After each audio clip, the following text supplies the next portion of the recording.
इस कार्यक्रम के पुण्यार्चक हैं माता पिता श्री सुरेश चंद्र जैन, श्रीमती कुसुम जैन, विदिशा मध्य प्रदेश। पुत्र पुत्रवधू श्री राजेश जैन, श्रीमती दीप्ति जैन, पौत्री कुमारी दामिनी जैन, कुमारी मुस्कान जैन। पुत्र पुत्रवधू श्री राजीव जैन, श्रीमती ऋचा जैन, पौत्री कुमारी अनुप्रेक्षा जैन, कुमारी ऐशना जैन। पुत्री दामाद श्रीमती रश्मि चौधरी, श्री जलज चौधरी, नाती नातिन अनुषा चौधरी, अश्विजय चौधरी। पुत्री दामाद श्रीमती सीमा जैन, श्री अमित जैन, नाती अतिशय जैन।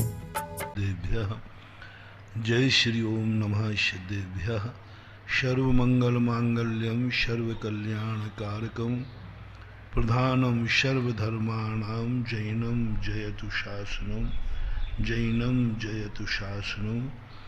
पंच परमेष्टि भगवान की जय। आचार्य श्री गुरुवर कुंद कुंद महाराज की जय। आचार्य श्री गुरुवर विद्यासागर जी महाराज की जय। परम पूज्य निर्यापक श्रम मुनि श्री सुधा सागर जी महाराज की जय। हम उस दिशा की तरफ बढ़ रहे हैं जहां बढ़ने के लिए कोई दशा की जरूरत है। कई बार लोग दिशा तो सही पकड़ते हैं लेकिन दशा की तरफ ध्यान नहीं देते। दिशा में कोई कमजोरी नहीं है। प्रायः संसार में जितने भी लोग हैं उनमें प्रायः सब की दिशाएं सब सही है। सब सुखानुभूति चाहते हैं, सब दुनिया से छूटना चाहते हैं, सब दुनिया से ऊपर उठना चाहते हैं।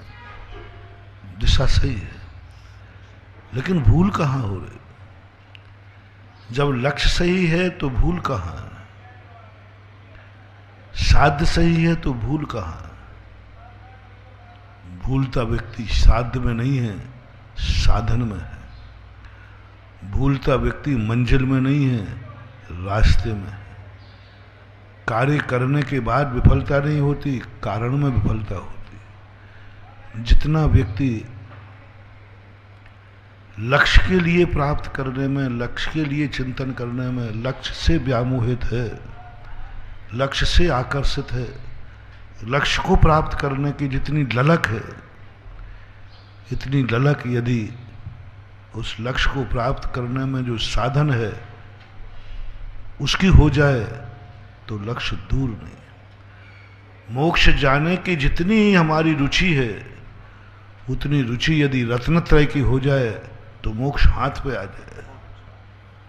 हाथ पे जितनी चाहत हम चाहते हैं कि मैं मोक्ष प्राप्त करूं, बहुत चाहत है, हर व्यक्ति चाह रहा है।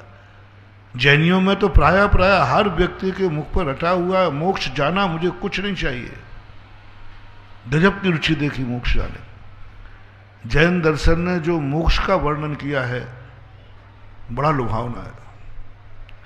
दुनिया में ऐसा लुभावना दर्शन मैंने सब दर्शन पढ़े। मोक्ष का जो लुभावना दृश्य जैन दर्शन ने प्रस्तुत किया है, अच्छे नास्तिक भी आस्तिक बन जाएंगे। कौन छोड़ेगा? दुनिया में हर चीज में यही कहा मोक्ष क्या है? एक महाशक्ति में विलय हो जाना, बस। दूसरी पार्टी में विलय होना कब होता है? जब व्यक्ति स्वयं पार्टी फेल होती है तब वह विलय होती है, तब वह विलय होती है, क्योंकि फेल हो गई। अपने आप में कुछ समर्थ है नहीं, कुछ नहीं, तो अब कहते भाई ठीक है, उस पार्टी में विलय हो जाते हैं। सारी दुनिया में मैंने यही देखा, विलय होते। भक्त की अंतिम, जब वो थक जाता है संसार से ऊब जाता है, घबरा जाता है, भयभीत हो जाता है और कोई एक महाशक्ति के चरणों में पहुंचता है, भगवान मैं थक गया हूं इस संसार की ठोकरें खा के थक गया हूं, अब मेरे बस की बात नहीं है। तो वहां की वो महाशक्ति कहती भगवान ठीक है तू मेरे में विलय हो जा। जब कोई पार्टी फेल होने लग जाए ना तो दूसरी पार्टी कह रही ठीक है तुम मेरे में विलय हो जाओ और मेरे यहाँ नौकरी कर लो, धंधा पानी सब तुम्हारा मुझे दे दो, मैं चुका दूंगा सब लेन देन। ऐसा ही सारे दुनिया की महाशक्तियों ने किया। भगवान बनकर एक ही बात की, जो व्यक्ति उनके चरणों में गया कि बस मुझे संसार में नहीं रहना तो उन्होंने कहा फेल हो गया संसार, उसको फेल मानते हैं, पास नहीं मानते। ये संसार से थक चुका है, अब इसके बस से कुछ नहीं है। तो भगवान कहते हैं तू मेरे में विलय हो जा, उसको अपने में विलय कर लेते हैं, मेरी पार्टी में विलय हो जा, बस खत्म तेरा अस्तित्व। अब तेरे लिए कोई संसार में भटकना नहीं पड़ेगा, कोई तुम्हारा कुछ बिगाड़ नहीं सकेगा, लेकिन स्वयं का कोई अस्तित्व नहीं रहेगा, ध्यान रखना। मैंने पढ़ा एक महाशक्ति को स्वरूप मानने के लिए जो जीव उनके विलय हुआ उसका पता ही नहीं कहां चला गया, बूंद सागर में चली गई, बस सागर बूंद समाये, खत्म हो गया। अभी तक एक बूंद को अपन लिए रहते थे, लेकिन जैसे वो सागर में गई पता नहीं कहा, अस्तित्व खत्म कर देते हैं, सत्ता समाप्त कर दी। अब तुझे कोई कुछ बिगाड़ेगा नहीं, कोई बनाएगा नहीं, तुझे कुछ करना नहीं, तेरी सत्ता खत्म, बिल्कुल मेरे में विलय हो गया। अब कुछ नहीं रहा, कुछ भी नहीं रहता, उसका आता ही पता नहीं रहता। जितने दुनिया में मैंने महाशक्तियां देखी, जब मैंने इनका चिंतन किया, मैंने कहा तो खतरनाक बात है, ये तो खतरनाक चीज है। हमारा अस्तित्व ही मिट जाएगा जिस दिन हम संसार से बोर हो जाएंगे, जिस दिन हम संसार से भागेंगे, जिस समय संसार से हम दुखी हो जाएंगे, उस दिन मेरी सत्ता खत्म हो जाएगी। इसलिए वहां पर व्यक्ति संसार से बहुत कम लोग उबते हैं। उनका संसार से मत उबना, संसार में जितने रंजायमान हो सको भोगो, निर्वृत्ति नहीं प्रवृत्ति में रत रहो, क्योंकि तुम संसार से उब गए और निर्वृत्ति हुए, तुम्हारी सत्ता खत्म हो जाएगी। इसलिए भोगो जितना भोगना है, जियो जितना जीना है, करो। वहां बिल्कुल अंतिम समय तक ना वहां कोई अहिंसा है, ना कोई सत्य है, ना कोई संयम है, ना कोई त्याग नाम की चीज तो है ही नहीं। जिनको ये विलय होना हो कि नहीं मैं तो थक गया हूं, अब मैं कुछ भी नहीं कर सकता, पर वो भगवान की भक्ति करता है, संसार से कहता है ठीक भगवान, ठोकरों से तो अपेक्षा है। कई व्यक्ति ऐसे देखे मैंने जो कहते महाराज जी मैं बाहर रहना नहीं चाहता, मैं गलतियां इसलिए करता हूं कि मैं जेल में पड़ा रहूं। मैंने क्यों भाई? बोले कम से कम जेल में 2 टाइम रोटी तो मिलती है, एक सोने को एक कंबल भी मिलता है, लेकिन यहां तो मैं दिन भर में भीख मांग रहा हूं, 2 टाइम की रोटी भी नहीं जुटा पा रहा हूं। अब कलह अलग है, बहुत सारे लोग जेल पसंद करते हैं, जेल में जाना पसंद करते, कम से कम शांति तो है, सुरक्षित तो है।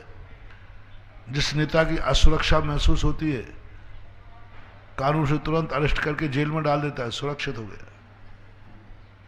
सुरक्षित सबसे बढ़िया तरीका है, जिंदगी में सबसे बड़ी सुरक्षा चाहिए। सबसे अच्छी सुरक्षा कहां है दुनिया में बता दो? जेल में सबसे बढ़िया सुरक्षा है।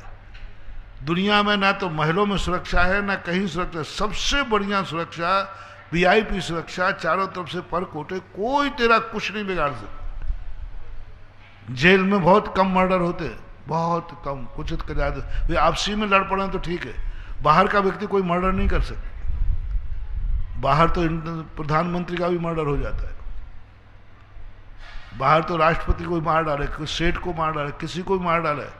जेल सबसे सुरक्षित स्थान है। जब आप लोगों को मैं कहना चाहता हूं, जब आपको ऐसी असुरक्षा महसूस हो कि अब मेरी कोई सुरक्षा नहीं है, धीरे से एक छोटा सा अपराध करना, जेल में चले जाना, बच जाओगे। सुरक्षित स्थान है। लेकिन जेल सुरक्षित अच्छे लोगों का है कि बुरे लोगों की? वहां बुरे लोगों की सुरक्षा की जाती है, गंदे लोगों की सुरक्षा की जाती है। वो सुरक्षा नहीं कहलाती, वो पाबंदी कहलाती है। उनको वहां सुरक्षित नहीं रखा गया। वहां पर जितने चौकीदार हैं उनसे पूछो कि वो बाहर वाले अंदर ना जा पाए इसके लिए हैं, कि जो अंदर वाले हैं वो बाहर ना आ पाए इसलिए। मैंने जेल में पूछा, मैंने भाई इतने चौकीदार का है? अरे महाराज ये अंदर वाले बाहर नहीं भाग जाए, और यहां चौकीदार जो लगता है वो बाहर वाला अंदर ना आ जाए। दोनों का बहुत अंतर हो गया। तुम पाबंदी है, वो सुरक्षा नहीं है। अपराधी के रूप में अपराधी बन करके, अपराधी की बदनामी सहन करके सुरक्षित भी रहे तो मर जाना अच्छा है। एक नीति अच्छी है, बद से बदनाम बुरा होता है, मुहावरा है, बद से बदनाम बुरा होता है। यानी बद यानी मर जाना, मर जाने में इतना नुकसान नहीं जितना बदनाम होने में। तो जेल में सुरक्षित भी है वो, लेकिन बदनाम है, अपराधी है, लोग उन्हें घृणा की दृष्टि से देखते हैं। बाहर रह करके मर जाना श्रेष्ठ है, लेकिन वहां नहीं। ऐसे ही मैंने दुनिया में देखा, बहुत बड़ी हिटलर शाही देखी, उस महाशक्ति के सामने जिसने भी गिड़गड़ाया कि मैं इस संसार से थक चुका हूं, अब मेरा, उनकी सत्ता ही खत्म कर दी, मिला लिया उसने, अपने में मिला लिया। जो बड़ी चाणक्य पार्टियां होती है ना, वे छोटो मोटो का बड़े व्यापारी दिवालिया निकलवा देते, उनका दिवालिया निकलवा देते, बड़ी माइंस वाले छोटी माइंस वाले को दिवालिया निकलवा देते, बड़ी मछली छोटे मछली को निगल जाते, उनको अपने में विलय कर लेते, आ जाओ यहां, सब यहां आ जाओ, चिंता मत करो, अस्तित्व खत्म कर दे। सारी दुनिया में यही हो रहा है। मात्र एक जैन दर्शन ऐसा है, मात्र एक जैन दर्शन ऐसा है जो दुनिया से थक जाता है, उसे जैन दर्शन विलय नहीं करता, उसको पूर्ण बना देता है, संपूर्ण बना देता है। जो सारी दुनिया को छोड़ देता है, उसे इतना मजबूत बना देता है कि सारी दुनिया भी सहयोग देती तो भी तुम उतने सुरक्षित नहीं थे जितना कि तुम दुनिया को छोड़ने के बाद सुरक्षित। बिल्कुल उल्टा सिस्टम है। जैन दर्शन का पूरा सिस्टम दुनिया की विचारधाराओं से बिल्कुल अलग हटके। जैन दर्शन ने कहा नहीं, तुम संसार से उब गए हो, हाँ। संसार से थक गए हो, बोले हाँ। परेशानियों से थक गए हो, बोले हाँ। इन दुखों से असहनीय हो, बोले हाँ। बस अब तुम पूर्ण होने लायक हो। मैं यही देख रहा था, जो अभी संसार से नहीं थका है उसको परमार्थ में जगह नहीं है। जैसे संसार क्या अच्छा लग रहा है, वो परमार्थ में सुखी नहीं हो सकता। इसलिए मैंने कभी एक बार कहा था, तुम्हारा मंदिर में मन क्यों नहीं लगता? उसका मूल कारण है कि आजकल मैंने पूछने लगा,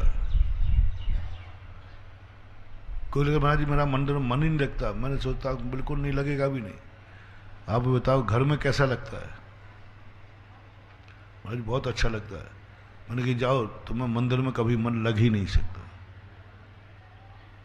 मंदिर में उसका मन लगेगा जो ये कहे महाराज घर में बहुत बुरा लगता है, घर में जेल लगता है, घर में राग द्वेष कसाय सब कुछ घर में है, लेकिन शांति नहीं है,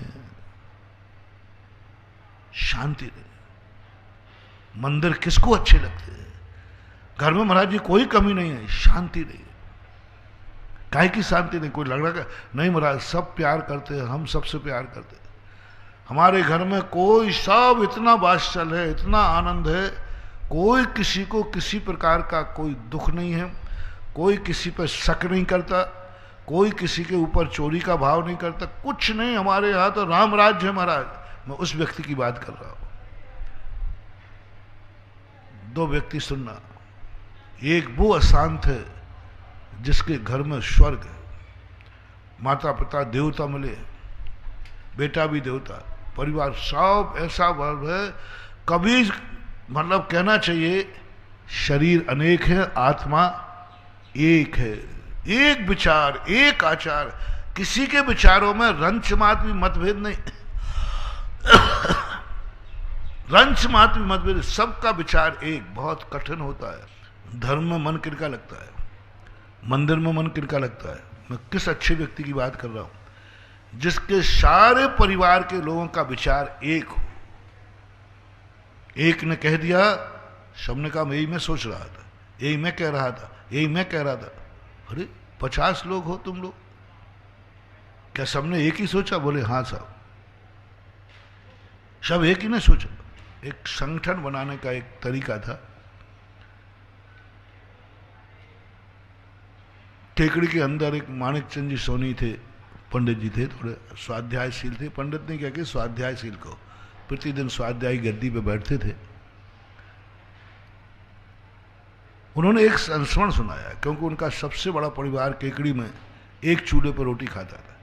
जिस समय वो चर्चा हुई उस समय 58 लोग उनके साथ, 58 एक परिवार में एक चूल्हे पर रोटी खाते थे।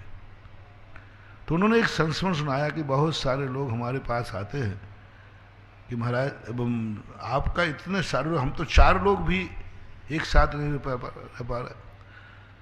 कई लोग तो ऐसे हैं कि 2 ही लोग हैं, मात्र मियाँ बीवी, वे एक साथ नहीं रह पाते। 2 लोग, ओनली 2 लोग मियाँ बीवी हैं, वे भी शांति से नहीं। कुछ लोग ऐसे हैं कि मियाँ बीवी हैं और एक माँ है, वो ही नहीं रह पाता। अभी 2-4 दिन पहले एक केस आया, 3 प्राणी हैं, दोनों प्राणी और सासू माँ, बस 3 प्राणी में नरक मचा हुआ है घर में, नरक। 3 प्राणी नहीं रह पा रहे संसार में, और तुम 58 लोग, इसका रहस्य क्या है? तो उन्होंने कहा कि मेरे साथ तो ऐसा घटा ही नहीं। उन्होंने एक संस्मरण सुनाया, कहीं पढ़ा था अकबर बीरबल की कहानियों में, कि संगठन का तरीका, संगठन यदि बना के चलना है तो बहुत सरल तरीका उन्होंने सुनाया। कि एक उदाहरण हमारा, उन्होंने कहा कि जब से बूढ़े आदमी के पास पहुंचा व्यक्ति, बोले भाई आपके घर के संगठन का रहस्य क्या है?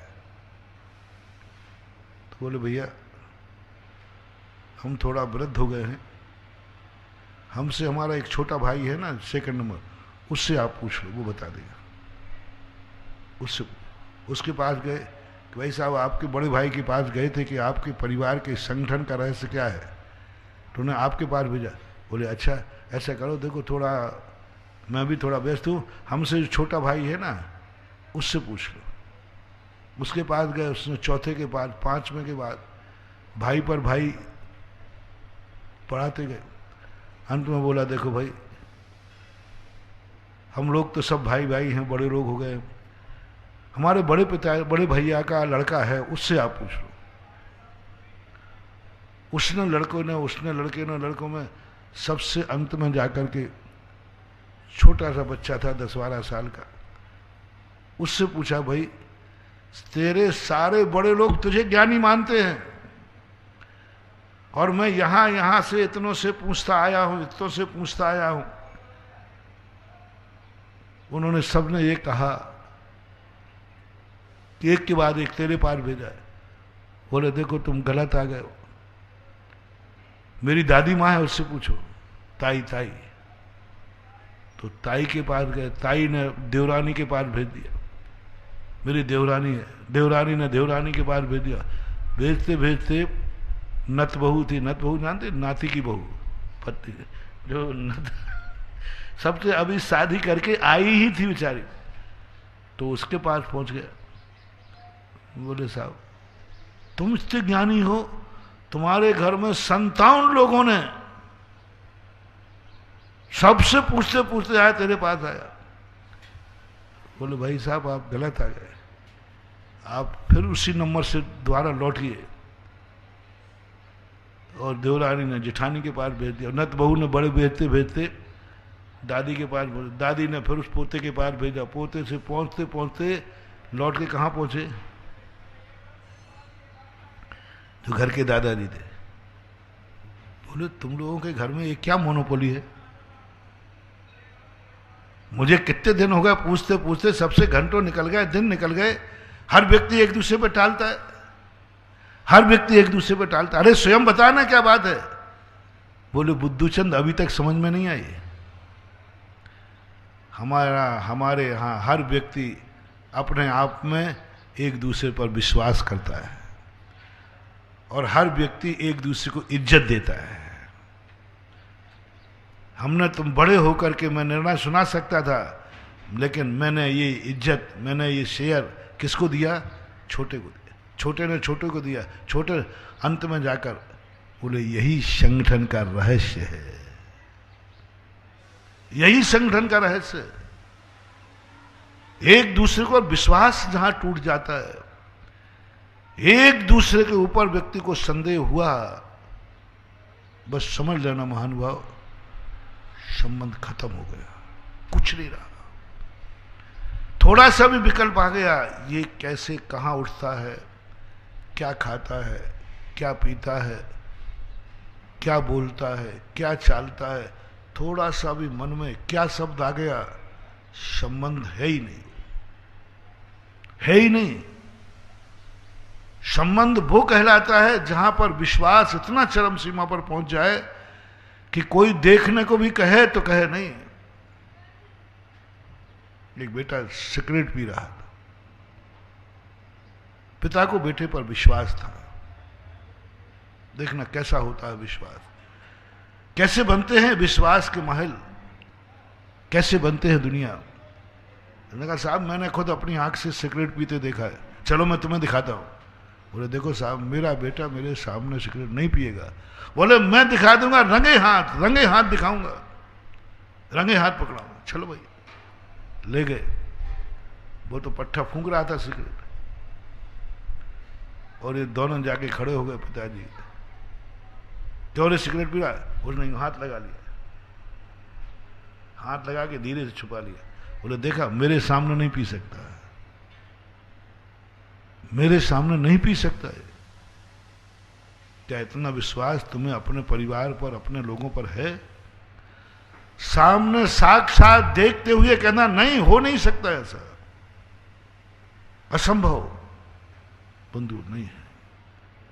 आज हर व्यक्ति के ऊपर शक कर रहा है, हर व्यक्ति एक दूसरे की कमजोरियां ढूंढ रहा है। अभी 15 दिन पहले मैंने यहीं प्रवचन दिया था। आजकल कोई व्यक्ति किसी में अच्छाई नहीं खोज रहा है, कोई नहीं खोज इसमें अच्छाई क्या है, इसमें गुण क्या है। हर व्यक्ति हर किसी में बुराई देखने के लिए पूरी तैयारी की। बाप बेटे में बुराई देख रहा है, बेटा बाप में बुराई देख रहा है। 90% बेटा अपने बाप में बुराई देखने के लिए 24 घंटे लगा रहे हैं। बाप की कोई कमजोरी मेरे हाथ में आ जाए तो फिर बाप को उंगली पर नचा दूंगा। बार बार मुझे डांटता है, बार बार मुझे फटकारता है। एक बार पिताजी की कोई कमजोरी पता चल जाए तो कहना पापा ध्यान रखना।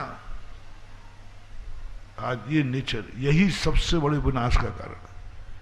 हर व्यक्ति का नेचर। आप तो सारी दुनिया को अपनी अपनी गिरेबान देख लो, अपने अंदर का देख लो। जो जो तुम्हारे निकटवर्ती हैं, जो जो तुम्हारे संबंधित हैं, जो जो तुम्हारे आदर्श हैं, उनमें तुम क्या देखना पसंद कर रहे हो, क्या देखने की तुम्हारी पूरी तैयारी है। एक छोटी सी बड़ों की कमी पता चल जाए, छोटा रोड पर नंगा कर देता है, तुरंत, एक दिन नहीं लगाएगा, एक क्षण नहीं लगाएगा, उसको मिल भर जाए एक छोटा। और ये सारे संसार की आदत बन गई है। इसका पंचम काल का सबसे बड़ा दोष, सम्यक दर्शन ज्ञान चारित्र का सबसे बड़ा दोष, इस संसार में जिंदा रहने का सबसे बड़ा दोष कि हमारी दृष्टि में आज सब कुछ संदेह के घेरे में है। और चारों तरफ आप लोग भी सावधान रहना, चारों तरफ जो कुछ भी तुम्हारे पास है उनसे सावधान रहना। वे तुम्हारी अच्छाई नहीं, बुराई देखने में पूरी ताकत लगाए बैठे हैं। हर व्यक्ति से कह रहा हूं, आप गृहस्थ हो चाहे हम साधु हो, चाहे हम भक्तों से घिरे हो, चाहे तुम परिवार से घिरे हो, हर व्यक्ति को यह सावधान रहना है कि हर व्यक्ति तुम्हारी जिंदगी में तुम्हारी कमी देखने के लिए बैठा है। तुम्हारे पास 1000 अच्छाइयां हैं, कोई नहीं देख रहा है। भगवान देख रहा है, धर्म देख रहा है, तुम खुद। दुनिया तो बैठी है कि इनमें कमी क्या है और कब इनको उठा करके हम इनको पछाड़ कर। इसलिए सावधान रहना। बहुत कम लोग होते हैं, बहुत कम लोग होते हैं जिनके घरों में, जिनके संबंधियों में ऐसी श्रद्धा, ऐसी आस्था हो ही नहीं सकता, असंभव, हो ही नहीं सकता, कभी सवाल ही नहीं उठता। बहुत कड़वा सत्य है, आ गया तो कह दूं, नहीं तो अंदर जाएगा तो बाद में उल्टी हो जाएगी। कड़वी चीज मुंह में आती बाहर निकाल देना चाहिए। आज घरों में जो ताले लग रहे हैं, बिचौलिया भी मैंने कहा था, घर घर में ताले लग रहे हैं, किसके लिए लग रहे हैं? चोरों के लिए। बाप ताला लगा रहा है बेटे के लिए, बेटा भी स्पेशल तिजोरी रखे हुए अलग से, बेटा का भी अलग से वो रहता है, वो बाप को ताला लगा रहा है, बहू सासू को ताला लगा रही है, और सासू कहां से बचो रे, कहां तक बचो रे, सारे डाकुओं का घर है, शादियों का घर तो रहा ही नहीं, सज्जनों का घर तो रहा ही नहीं, सब डाकू हैं, एक दूसरे के डाकू समझ रहे, सब डाकू समझ रहे। मैं गलत कह रहा हूं तो आप लोग सब अपने अपने घरों में देखो, हर व्यक्ति से कहना कोई दूसरे की तरफ मत देखे, सब लोग अपने अपनी तरफ देखें कि तुम ताला किसके लिए लगाए हो। सासू से पूछता हूं, सासू की पेटी में, अटैची में, अलमारी में कहीं ना कहीं ताला है, झूठ मत बोलना, डाकू के लिए कि बहू के लिए। पूर्णतः सत्य प्रकट हो रहा है, किसी से बोलना मत। आज मुझे वहीं से बैठकर नमस्तु कर देना, महाराज आज आप कितना सत्य बोल रहे हो, अंदर की बात तो यही है। दुनिया समझ रही है कि चार डाकू के लिए ताला है, नहीं, बहू के लिए ताला है, और बहू भी कुछ छुपाए बैठी है। सारी बहुओं से कहना है, सबसे आओ ये ताला किसके लिए है? किसके लिए ताला है? कौन है ये? सासू के लिए ताला है। यानी दोनों डाकू, भाई भाई के लिए ताला लगा रहा है, दोनों डाकू, वो तुम्हें लगा रहा है, तुम उसको लगा रहे। हद तो यहां तक हो जाती है कि पति और पत्नी की भी तिजोरी एक दूसरे की अलग होती है। मैंने ऐसे देखे, लोग कहते देखे, मेरे पास केस आए, महाराज ये मेरे से ताला लगा के पता नहीं कितना रखे, मुझे पता ही नहीं है, और पति पत्नी को ताला लगा के बैठा है, पता ही नहीं है कितना कहाँ है, पत्नी को मालूम ही नहीं। क्या संबंध है? क्या मजा है रे? क्या है? नरकों में जी रहे हो कि मनुष्य पर्याय में जी रहे हो? क्या है गृहस्थी का मजा? मुझे तो कुछ समझ में नहीं आया। काहे का आनंद है? काहे का माँ बाप, काहे की बहू, काहे का सासू, काहे का पति, काहे का पत्नी? जहाँ शक है, जहाँ एक दूसरे को डाका मान रहे हैं, वो घर जैनियों का नहीं, वो घर सज्जनों का नहीं, उस घर में कभी भी लक्ष्मी का वास नहीं होता। एक दिन वह घर दरिद्र होगा होगा होगा, क्योंकि डाकू जहां तक, जब जब डाकुओं की दृष्टि है, तुम कब तक बचाओगे? डाकू की दृष्टि में एक बार सेठ आ जाए, फिर तो एक दिन वो लूटेगा, और लूटेगा ही नहीं, हो सकेगा बस चलेगा तो मार भी। डाकू का नेचर है, एक बार डाकू की दृष्टि में आ गया, बता दे, फिर डाकू उसके पीछे पड़ जाएगा। तुम्हारे तो घर में ही डाकू है, कब तक बचोगे? घर घर में डाकू है, ताला लग रहे हैं, कब तक बचोगे?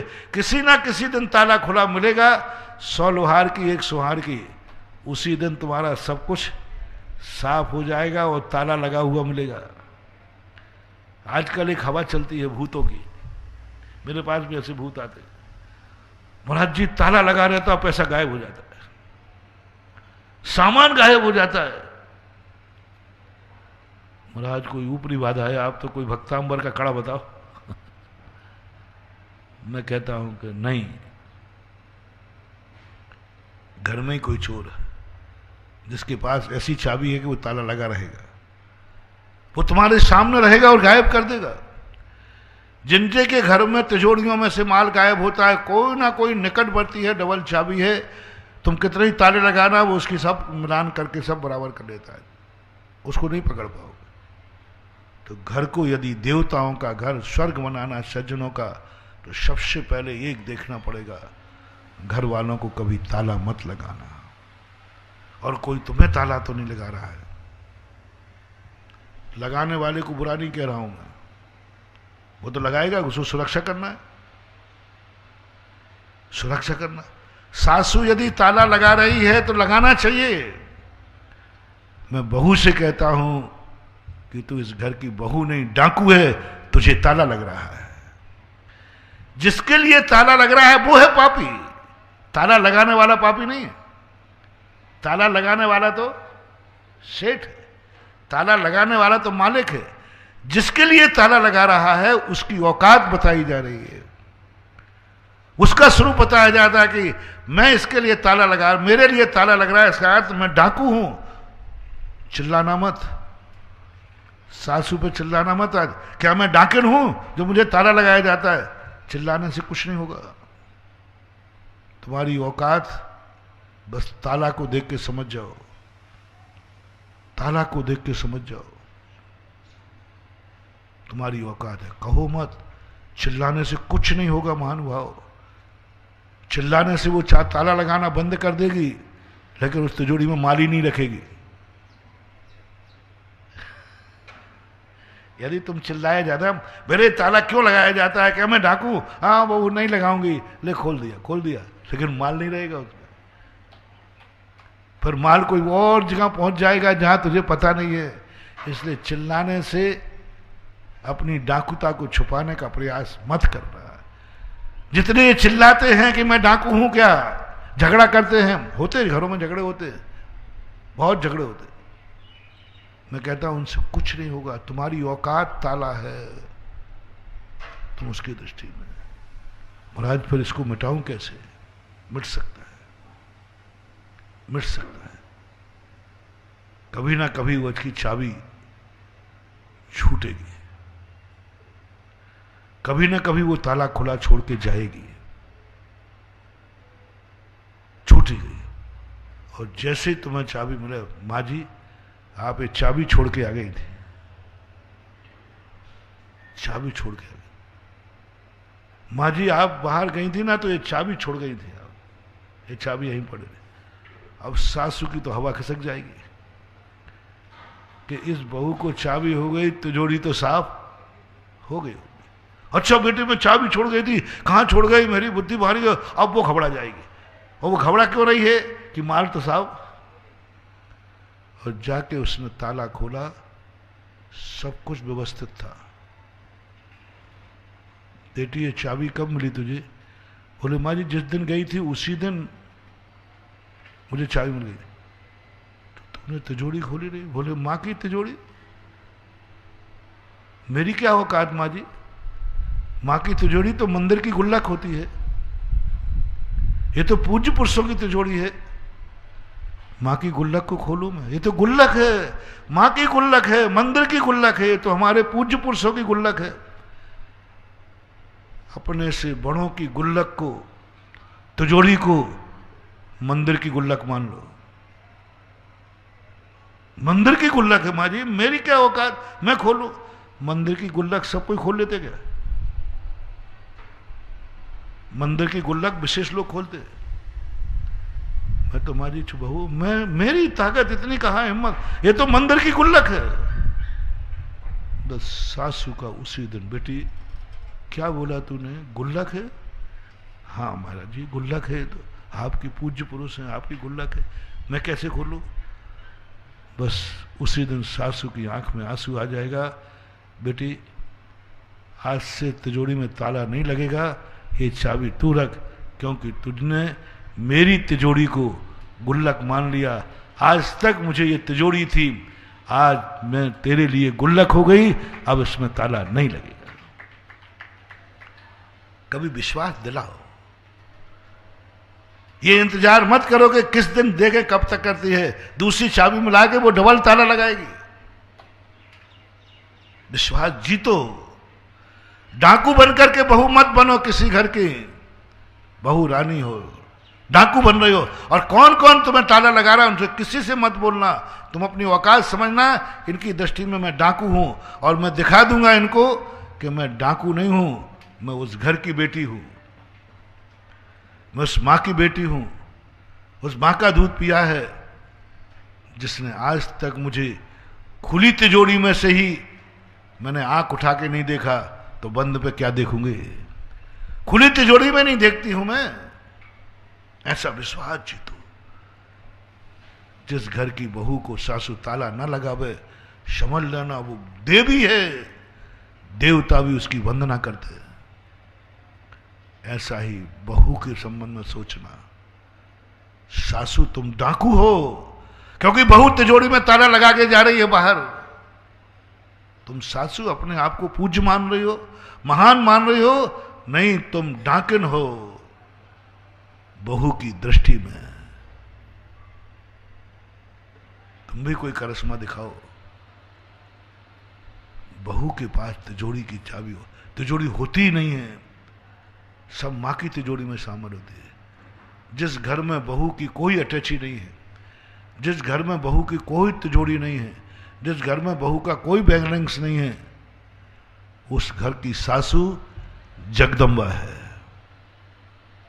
बोले माँ जी मुझे क्या करना, मुझे क्या करना, काय की तिजोरी, काय के लिए ताला लगाऊं, मेरे लिए तो आप ही सब कुछ हैं, आप मेरी मां है ना। कितने घर होंगे जिस घर में सास बहुओं का तिजोरी नहीं होगी, अटैची नहीं होगी, कुछ उनके पास मिलेगा ही नहीं। बहुत कम घर है महानुभाव, बहुत कम घर है। तो मैं सासुओं से कह रहा हूं, आप अपनी औकात समझो। माँ जी कह कह करके, माँ शब्दों में माँ जी हो, अंदर से तुम डाकिन हो। माँ जी कहेगी माँ जी माँ जी माँ जी सब कहेगी, लेकिन तिजोरी में ताला लग रहा है तुम्हारे लिए। भाई भाई के लिए भी यही निर्णय करो। तुम दोनों भाई हो, एक भाई साहब कह रहा है, एक कह रहा है, कुछ नहीं, दोनों एक दूसरे के डाकू हो, दोनों के लिए बचा रहे। आज घर के लोगों से लोग छुपाकर बचत करके कटा करते हैं। बहुत एक कड़वा सत्य कह रहा हूं सारे जगत के लिए। आज बेटों को माँ बाप भाई बंधु डाकू लगते हैं। मैं पूछता हूं, तुम्हारे पास 1 लाख रुपया 1 नंबर 2 नंबर का है, किसी को पता नहीं है, आप अपने ससुराल में देना पसंद करेंगे कि माता पिता? 2 माता पिता होते हैं आजकल, पापा और एक पापा जी, एक मम्मी और एक मम्मी जी। किसको देना? फैसला है तुम्हारे माँ बाप तुम्हारी दृष्टि में क्या है। तुम्हारी 2 नंबर की कमाई तुम माँ बाप को देना पसंद करेंगे कि सास ससुर को? आजकल कितने परसेंट मालूम, मैं परसेंटेज नहीं निकाल पा रहा हूं, 50-60% लोग की ससुराल सुरजर बैंक का खाता बन चुकी है। सुरजर बैंक का खाता बन चुकी है ससुरालें, जो किसी को पता नहीं है। पैसा है सुरजर बैंक के खाते में जमा हो जाएगा, यानी ससुराल में जमा मिलेगा। 40-50% भी कह दूं तो कोई बड़ी बात नहीं। जिनका बचा हुआ पैसा ससुराल में जमा है, सास ससुर के पास जमा है, ससुराल के नाम से इन्वेस्ट है, ये मिल जाएगा, खूब मिलेगा। माँ बाप क्या हो गए? जन्म लिया, दूध पिया, और अंत में तुमने माँ बाप को डाकू बना दिया। माँ बाप डाकू हैं, पैसा डकार जाएंगे, जैसे गुंडा डकार जाता ना। तुम्हें डर है कि माँ बाप को देंगे तो माँ बाप डकार जाएंगे, मुझे लौट के मिलने वाला नहीं है, लौट के मिलने वाला नहीं। माँ बाप के खाने में गया, यानी वो तो भंडारे में चला गया, वो मुझे लौट के नहीं मिलेगा। यानी माँ बाप डकारने वाले हैं तुम्हारे। जैसे वो न्यासापाहार एक सूत्र आता है चोरी के, उसमें चोरी के अतिचारों में आता है, किसी की वस्तु रख लेना और बाद में नहीं लौटाना, डकार जाना, भूल जाना, कम बढ़ कर देना, ये चोरी में। तुम्हारी दृष्टि में जो जो व्यक्ति अपना पैसा माँ बाप से अलग करके ससुराल दे रहे हैं, उनकी दृष्टि में माँ बाप चोर है, डाकू है। क्या होगा रे तेरा? जिन माँ बाप ने जन्म दिया, सब कुछ दिया, बड़ा होने के बाद तेरी दृष्टि में वो डाकू, तेरी दृष्टि में वो डाकू है। डकार जाएंगे, तेरा पैसा जाएगा तो वापस मिलने वाला नहीं है। बात तो सही है, क्यों मिलेगा? वो बाप है, वो बाप है, बाप के पास पैसा गया तो क्यों मिला? इसलिए तो महाराज ससुराल वाला बाप अच्छा है, वो बैंक के समान है, वो जिसका है उसी को देता है। बाप तो 4 भाइयों का बाप है, वो तो सब गया, सब में मिल जाएगा। लेकिन बंधु बहुत खौफ खत्म हो गया है, बेटापन खत्म हो गया। ये पाप तुम्हें ऐसा लगेगा बंधुओं कि एक एक कौड़ी को मोहताज हो जाओगे, ऐसी दर्दता में पैदा होगे तुम कि तुम्हारे लिए ना बाप के पास कुछ देने को रहेगा, ना तुम बाप को दे पाओगे, क्योंकि तुमने एक बार अपने माँ बाप से छुपा करके धन दूसरों के लिए रख दिया था। जो माँ बाप को डाकू मानते हैं वे तैयार रहें। जिनका धन माँ बाप से छुपा करके अन्य स्थानों पर है वे तैयार रहें। एक दिन ऐसा आएगा कि एक एक कौड़ी को तुम तरसोगे, कोई तुम्हें सहायता करने वाला नहीं, कोई नहीं। माँ बाप को डाकू मान लिया तूने। और माँ बापों से मेरा कहना है, बेटों को जन्म दिया है तो बाप बन के मरो रे, डाकू बन के मत मरना। यदि तुमने बाप बने हो तो मेरा कहना है कि जिंदगी भर बाप बन के जियो, मां बन के जियो। डाकू और डाकन बनकर मरोगे? बेटा ने तुम्हें डाकू और डाकन मार लिया है, क्या तुम बाप बन के मरोगे? और जो बाप बेटा की दृष्टि में, बहू की दृष्टि में डाकू और डाकन बन के मरता है, उनकी वही गति होती है जो डाकुओं की होती है। डाकुओं की क्या गति है? तुम भी तो डाकू हो। वो डाकू दुनिया की दृष्टि में है, वो डाकू कानून की दृष्टि में है, तुम डाकू बेटे की दृष्टि में हो। बोलो सबसे बड़ा डाकू कौन? जो दूसरे कानून की दृष्टि में डाकू, वो तो बात सेकंड नंबर का हुआ। तू तो खुद के बेटे की दृष्टि में डाकू है। बेटा तुझे डाकू मान रहा है, इसलिए तुमसे पैसा छुपा के रख रहा है। आप लोग पैसा जब छुपाते हो तो किससे छुपाते हो? डाकू ही से ना। घर में छुपाते हो, यहाँ रख दो, वहाँ रख दो। अरे क्यों रख लो? और मुराद कोई डाकू आ जाए तो?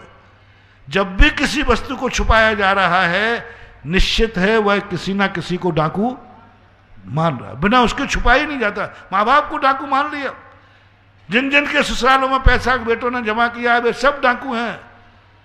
पिता को मालूम नहीं है दोस्तों के यहाँ रखा है, पिता को मालूम नहीं कहीं इन्वेस्ट है, ये सब अपने माँ बाप को डाकू मान रहे हैं।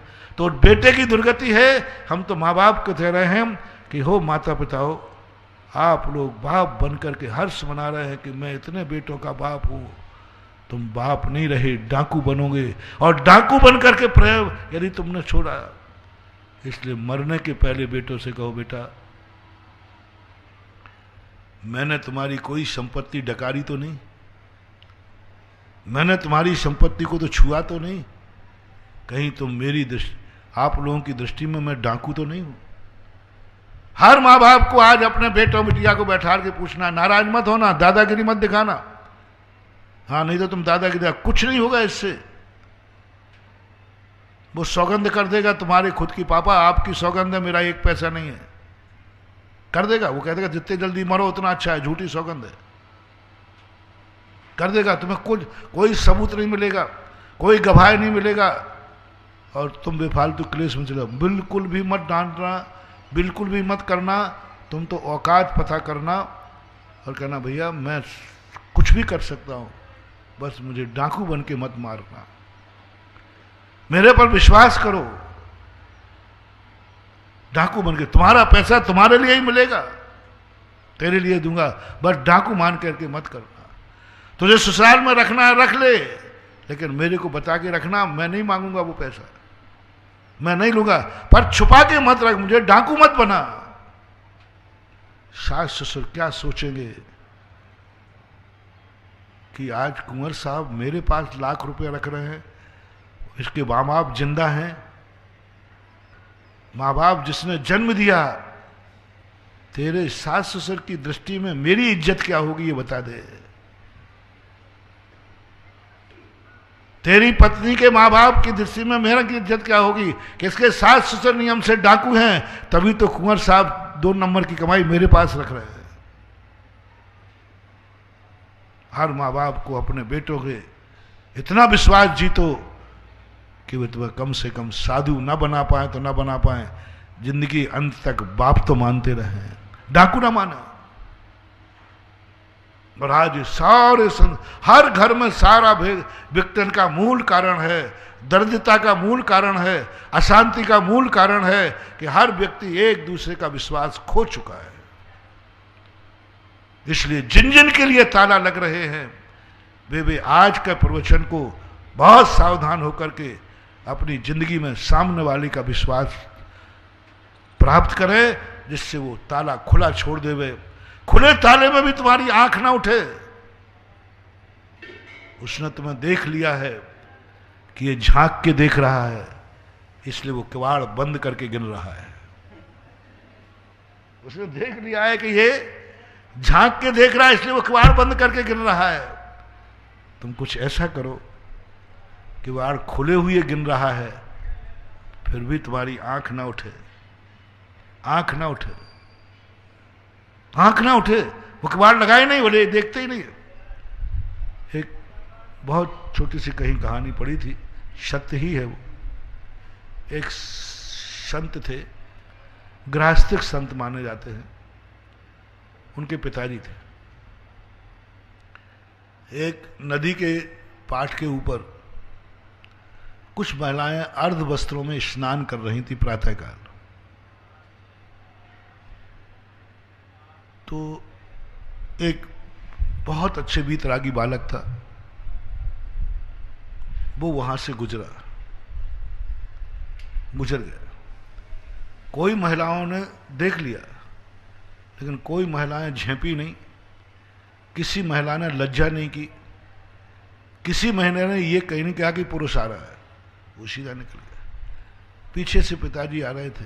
पिताजी उनको आते ही देखकर सारी महिलाएं करें, अरे वो आ गए वो, और सबने कपड़े पहन लिए, सबने अपने शरीर को ढक लिया, सबने शरीर को ढक लिया। पिताजी को आग लगी, मेरा बेटा गया सामने से, उसको किसी ने इनसे कोई लज्जा नहीं की, कुछ नहीं ढका, और मुझे देखते ही इन्होंने ऐसा क्यों किया। वो पहुंचा सब महिलाओं के बाद, सब मेरा विनम्र निवेदन है कि मैं बाप हूं, इतना बूढ़ा हूं, वो बेटा है, उससे आपने लज्जा क्यों नहीं की, उससे आपने आवरण क्यों नहीं किया। बोले दादाजी,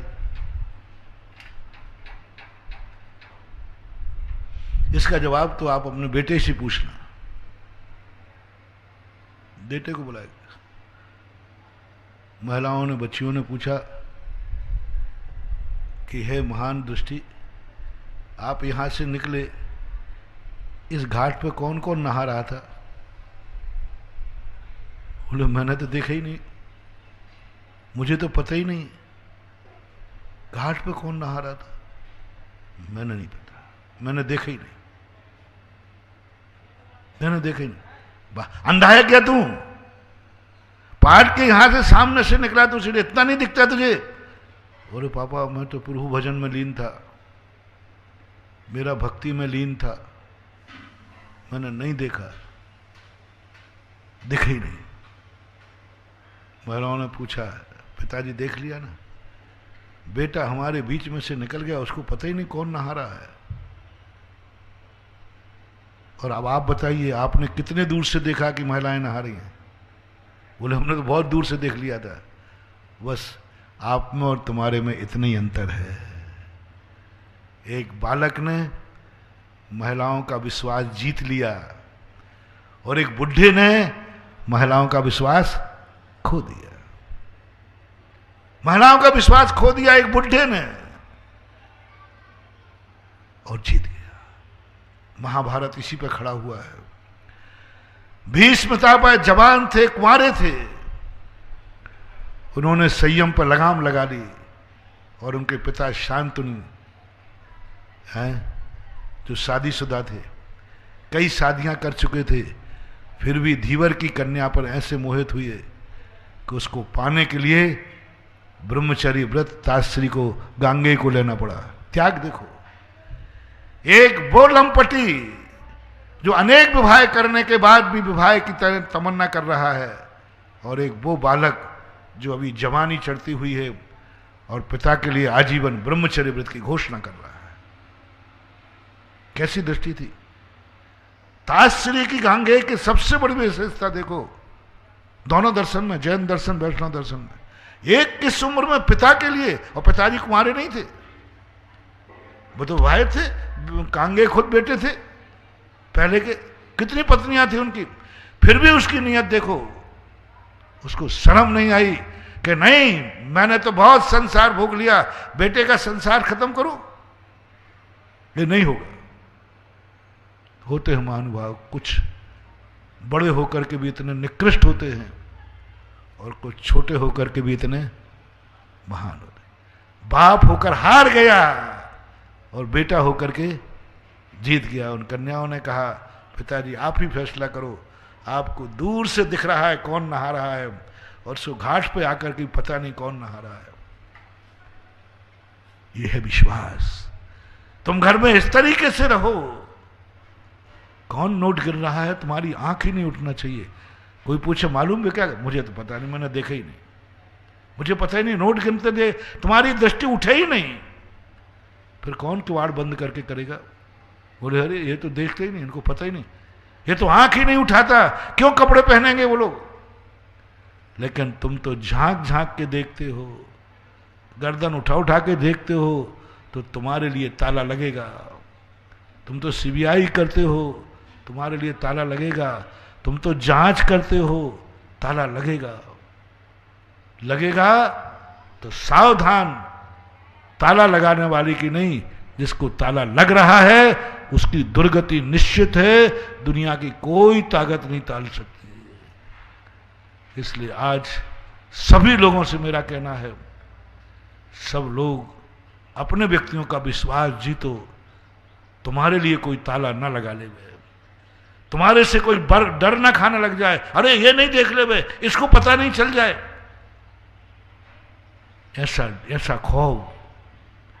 ऐसा खौफ मिटा दो। ऐसा खौफ डाकुओं का लक्षण है, ऐसा खौफ गुंडों का लक्षण है, ऐसा खौफ पापियों का लक्षण है, ऐसा खौफ नरकों का लक्षण है, अच्छे घरों का नहीं। अच्छे घरों का विश्वास जीतने के लिए हमें एक विश्वास जीतना है, ऐसा विश्वास कि कोई व्यक्ति आंख बंद, वो ऐसा कर ही नहीं सकता, अरे मैंने आंखों से देखा है, बोले कुछ भी किया हो मैं मान ही नहीं सकता। ऐसा विश्वास तुम्हारे घरों में आ जाए तो बहुत बड़ी बात। समय आपका हो गया है, अपन चर्चा करेंगे कि हमारे लिए समय सार कुंदकुंज स्वामी किस दिशा की तरफ ले रहे, हम कितना पावरफुल। अपना मूल विषय था कि दुनिया जब संसार से ऊबती है तो उसको अपाहिज मानकर अपने में मिला लेता है, और जैन दर्शन जब संसार से ऊपर अकेला होता है तो उसे भगवान बना देता है। इस संबंध की अपनी चर्चा है। महावीर भगवान की जय। इस कार्यक्रम के पुण्यार्चक थे माता पिता श्री सुरेश चंद्र जैन, श्रीमती कुसुम जैन, विदिशा मध्य प्रदेश। पुत्र पुत्रवधू श्री राजेश जैन, श्रीमती दीप्ति जैन, पौत्री कुमारी दामिनी जैन, कुमारी मुस्कान जैन। पुत्र पुत्रवधू श्री राजीव जैन, श्रीमती ऋचा जैन, पौत्री कुमारी अनुप्रेक्षा जैन, कुमारी ऐशना जैन। पुत्री दामाद श्रीमती रश्मि चौधरी, श्री जलज चौधरी, नाती नातिन अनुषा चौधरी, अश्विजय चौधरी। पुत्री दामाद श्रीमती सीमा जैन, श्री अमित जैन, नाती अतिशय जैन।